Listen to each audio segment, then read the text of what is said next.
it's Jo-Dee. And it's Graham. And today we are going to see what an over 60s Ninja Turtle looks like. You're so mean to me. You deserve it. Thank you. Thank you. But before we start, this week's rant. Okay, let's hear your rant. No. Why? Okay. So I have noticed driving over here today and through the rest of the week, there are certain cars not fitted with indicators, namely BMWs and Audis. Oh. They have all this new tech in them. They've got lane departure control, they've got adaptive cruise control, they've got things that tell you when cars are coming up behind you, they've got massaging seats, they've got heated seats. Yeah, I like those. But they don't have indicators. For some reason, they either don't work, they're not fitted, or people don't use them. I quite worked out which. I think it's the people just don't use them. Do you think so? I think so. I mean, it's... You had a BMW. I did have a BMW, but it was an old one. And the indicators worked. It's the new posh ones that the indicators don't work. People just don't seem to be able to reach their finger out from the steering wheel and flick the switch. Oh dear. So Graham's got all the stress building up because of indicators. So what he does is his Ninja Turtling. You make such a nice Ninja Turtle. What we are discussing and looking at this week is how martial arts can benefit you in, well, I won't say your latter years, but what it actually does for you. So we're visiting Kuk Sool Won of Claygate. It's a club run by my master, James Barker, and we'll be having some interviews with him and some of the people who are there. So here we go. Great, look forward to it. Great. As I mentioned before, I take part in a martial art, which keeps me fit and young. And I'm here today with my master, James Barker, who runs Claygate Martial Arts for Kuk Sool. And welcome, James. Thank you for taking the time. Thank you for having me. Thank you. So, James, why did you take up martial arts and particularly Kuk Sool? Why did you find the benefits? For me, it was a strange one. I was going to go to judo. One night, my dad took me along to a class, and it was cancelled. Yeah, so I didn't go along that night. Went home, sad, and then a friend of my dad did Kuk Sool. So I joined Kuk Sool. Oh, brilliant. And the rest is history, as they say. Fantastic. And James has got a great club here in Claygate. We've got something like 300 people? Yeah, just over 300 members. All ages. All ages. Which I think is where we're heading. From 3-year-olds up to much older. That's great. So I'm one of the oldest. I'm not quite the oldest at 62. James has got older people in the club as well. And what do you think the benefits are for older people like me doing it? I've been doing it for 12 years now. So I mean, I think there's lots of benefits, yeah, for all ages. But for our elder students, mainly we're looking at the sort of physical benefits, flexibility, keeping mobile, but then also keeping the brain going, because there's lots of things you have to learn. So not only are you keeping physical, but while you're doing that, you're learning a lot of things. Okay. So the brain is keeping very active as well. And certainly that's what I found. I found that keeping physically fit is helpful. I've lost a bit of weight, I think, over the years as well. I'm the opposite. James is the opposite, yeah. So currently opposite. He's lost his hair, and I've managed to keep mine. So yeah, unfortunately, it doesn't benefit that necessarily. So if somebody was to join your club, what would you say to them? How does an older person over 50 get into this and start doing it? I'd say it's all about opening your mind and just giving it a go. A lot of people have the stereotype that martial arts are very aggressive and all about fighting. But it couldn't be further from the truth. Yeah, we're all about developing yourself. So you'd come along and just do what you can do. You know, if you've got bad hips, bad knees, you adapt things. You do what you can to improve yourself, physically and mentally. So don't expect to be able to jump off a wall or kick over someone's head. Be realistic, but more so keeping yourself open-minded in order to give it a go. That's brilliant. Thank you, sir. And so in a minute, I'm just going to ask Master James to just show us a couple of good kicks that he can do that we all aspire to. I didn't sign up for this. But no, he didn't sign up for that, but I've just decided to put that upon him, shall we say. So thank you very much for your time, sir. Thank you very much. Much appreciated. Thank you very much, Chris. Yeah.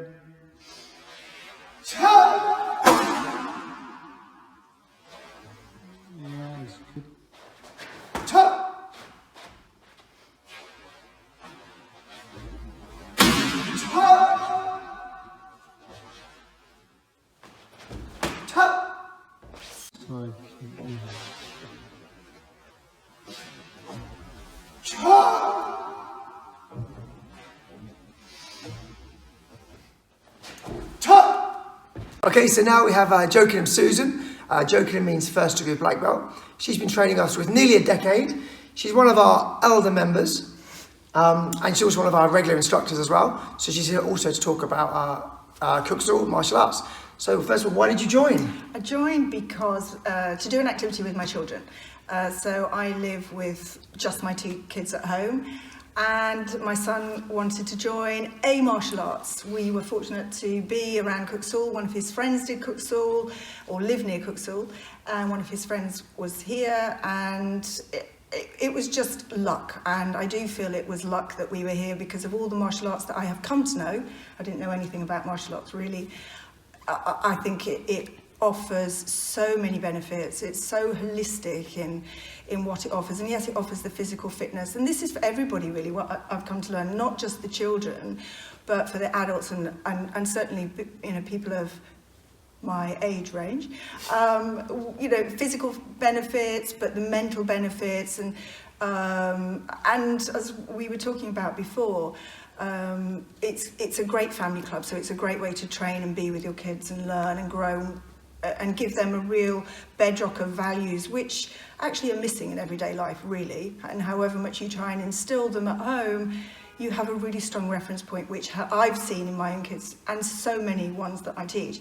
Take them forward and give them a real framework for living life well.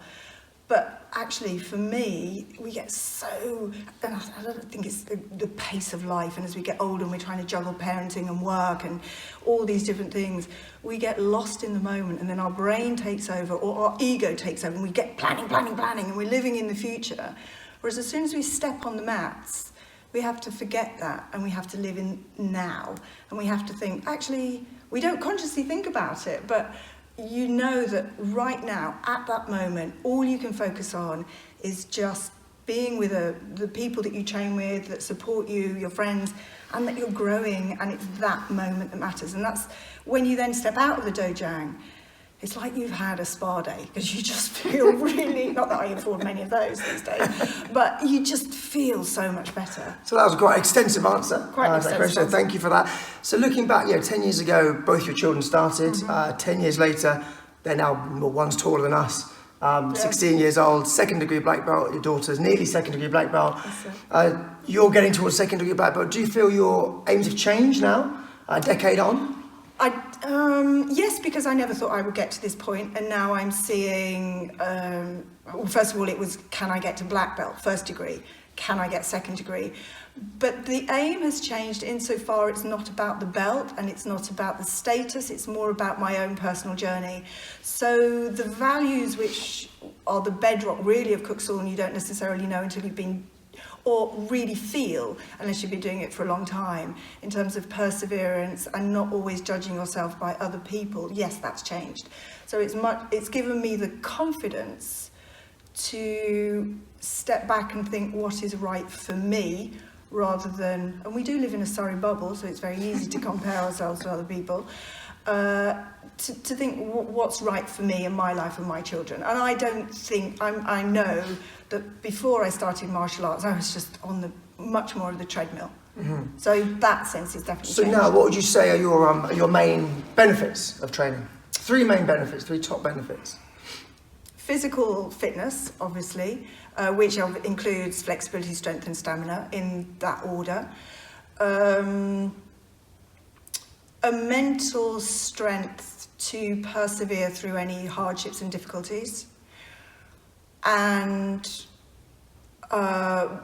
being part of in the widest sense, a family club with my family and members that, and I will say to people that don't know martial arts, I'll say, well, the great thing about this club is I might not know everybody really well, but I know that if I was ever in trouble, I could phone up anybody because you share a set of common values and aims. And for me, that's really important. That's really nice to hear. Unity. Wonderful. Yeah. Well, thank you very much for You're coming in. welcome, And thank you, Kuk and Graham, for inviting us to be part of your channel. Thank you.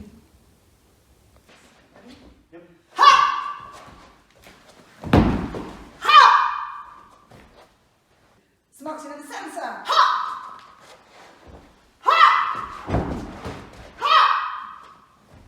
No, give on to number 14, sir. Ha! Ha! Ha! Ha! That sneaky eye. It should be your header. Maybe one side. In the whole form? No. How many moves in that one? Yeah, left.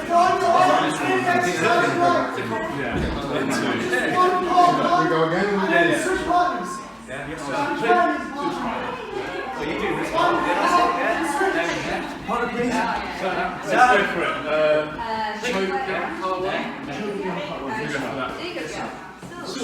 One part, one, then switch. 21, 22, 23, 24. So 22, 21, 22, 23. Well, it was great to see you doing your thing, but why were you always thrown all over the place? Do you not actually do anything yourself? Yeah, well, I was thrown there to show that actually, it can work for ladies as well as men, and you don't need much strength, and to show people really that 62, I can still roll around with the best of them. You can, and you're being a gentleman, but I actually was. he's quite good. One day we will show a video of your toilet with all your medals. That's not nice, is it? People don't want to see my toilet with my medals. Of course they do. So, Yeah, tell me a little bit more about why you do this. So pretty much as Joking Susan said, it's the manual dexterity, the cognitive ability. You have to learn 265 something like techniques for your black belt, something around that number. It gives you a little bit of muscular strength. It gives you some cardiovascular strength, and also there's a lot of balance involved in it with the sort of forms and the movements. And as you get older, those are the kind of things that you tend to lose. And I think that by doing this particular martial art and many others, it's not so high impact as some, and it also then, as I said, allows you to keep some of those things into an older age because it's an all round thing, a bit like dancing can be an all round thing as well. Yeah, and you know what I really liked is that it's a community, and like we said with what I do, it's all about having a community that you can feel safe to talk, and you stick together and help each other out, and I think that's nice. Yeah, very much so. And when you go along and you see, you see people that you see week in, week out, and you can't help but make friendships and get to know people and understand a little bit more about their lives. And yeah, as Joking Susan said, that's something that we all get out of it. So yeah, thank you for watching this week. Yeah, well done. And please remember to subscribe wherever it is. Yes, I did that last week. It's your turn. It's my turn to dance. And please like and share, and thank you so much. Yeah. See you next week. Okay, bye. Bye.